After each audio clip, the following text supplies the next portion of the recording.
pero no se puede coger nada, no se puede, incluso los fósiles, lo mismo, los podemos coger, los podemos ver, pero luego yo os agradecería mucho que los dejáramos en el camino, porque al final si todo el mundo va cogiendo fósiles y plantas, llega un momento que al final el que viene después no lo ve. Y luego, pues bueno, el mejor recuerdo, como es.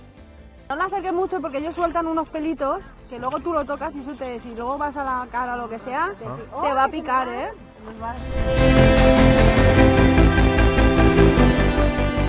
Bueno, sabéis lo que es una especie endémica, ¿no? Lo que ha dicho Tono. La especie endémica es una especie que solamente crece en todo el mundo ahí.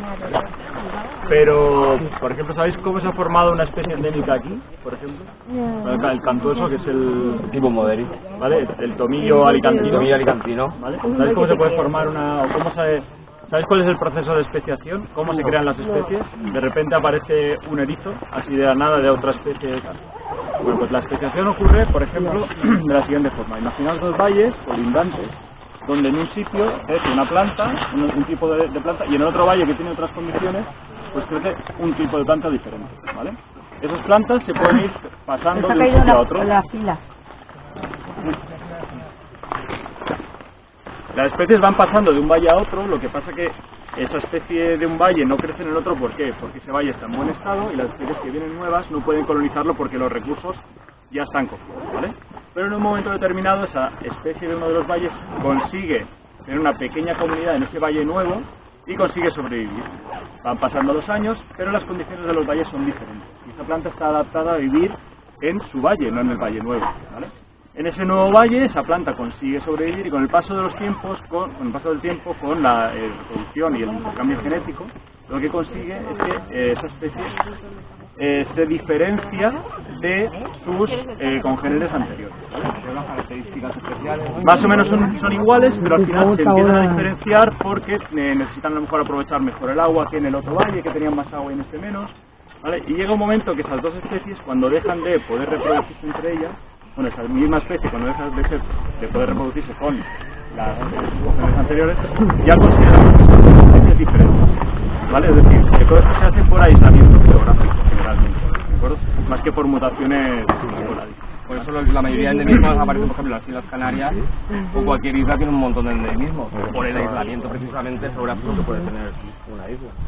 ¿Vale? Pues eso es lo que ha ocurrido aquí, es que esta especie ha venido aquí y se ha adaptado a unas condiciones diferentes de las que tenía originalmente. Y al final, cuando es imposible que se puedan reproducir entre ellas, entonces tenemos dos especies diferentes. Y esa es la importancia de los endemismos. ¿Por qué? Porque esa especie que ha venido o que se ha convertido en nueva especie, tiene unas condiciones que están perfectamente adaptadas para este valle. ¿Qué ocurre? Que ahora venimos aquí, hacemos una urbanización y nos cargamos esa especie. Y esa especie con los nuevos cambios no es capaz de adaptarse. ¿De acuerdo? O le quitamos la sombra o quitamos los árboles y esa especie que estaba a lo mejor adaptada para vivir en la sombra, pues nosotros le cambiamos las condiciones y ya no puede vivir.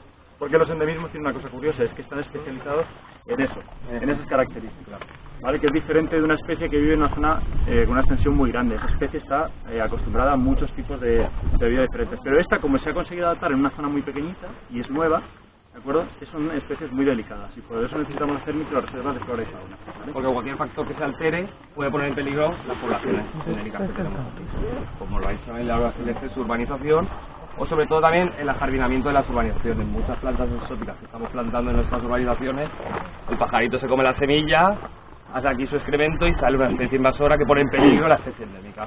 No solo se trata del agua, sino ¿cómo se llama?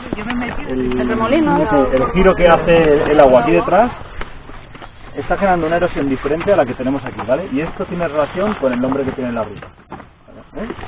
La ruta de Socorro.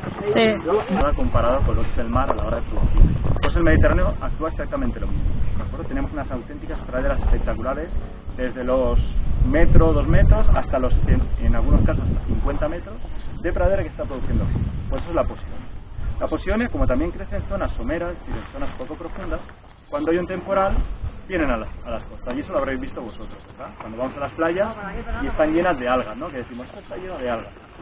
Estas ya está, ¿vale? En realidad que sepáis que no son algas, que son parte de plantas, que son de la posidonia, y entonces cogen los vecinos y llaman al ayuntamiento. Oye, que la playa está sucia, que hay mosquitos. Y llega al ayuntamiento y las quita, ¿vale? ¿Cuándo arranca el mar las hojas de la posidonia? Cuando hay temporales. Entonces, ¿qué hacen esas hojas? Vienen a la playa y se quedan. Cuando viene otro, el siguiente temporal, lo que hace es que el temporal se lleva la posidonia y no se lleva la arena. Entonces los ayuntamientos, si limpian la posidonia, lo que están haciendo es quitar la otra protección que tiene la posidonia. Es más, cuando se llevan la posidonia, también se llevan arena que hay dentro. Están limpiando la posidonia y están llevándose la arena. ¿Qué hacen los ayuntamientos? Como por ejemplo el ayuntamiento de Campello, lo que hace es que no limpia sus playas en la época que no es temporada de baño, ¿de acuerdo? Solamente en temporada de baño es cuando limpia sus playas. Bastante acertado, menos este año que la Semana Santa ha caído un poquito pronto, limpiaron playas y tuvieron ahí, ¿vale? Pero es la única forma que tenemos también de proteger, ¿eh? Entonces, si nosotros acabamos con los campos dunares, nosotros limpiamos las playas y afectamos también esto, lo que estamos haciendo es perder la arena que tienen nuestras playas, ¿verdad? Entonces es importante que siempre los ayuntamientos, cuando hagan este tipo de actuaciones en cualquier sitio, tienen que consultar a expertos para luego tener una afección de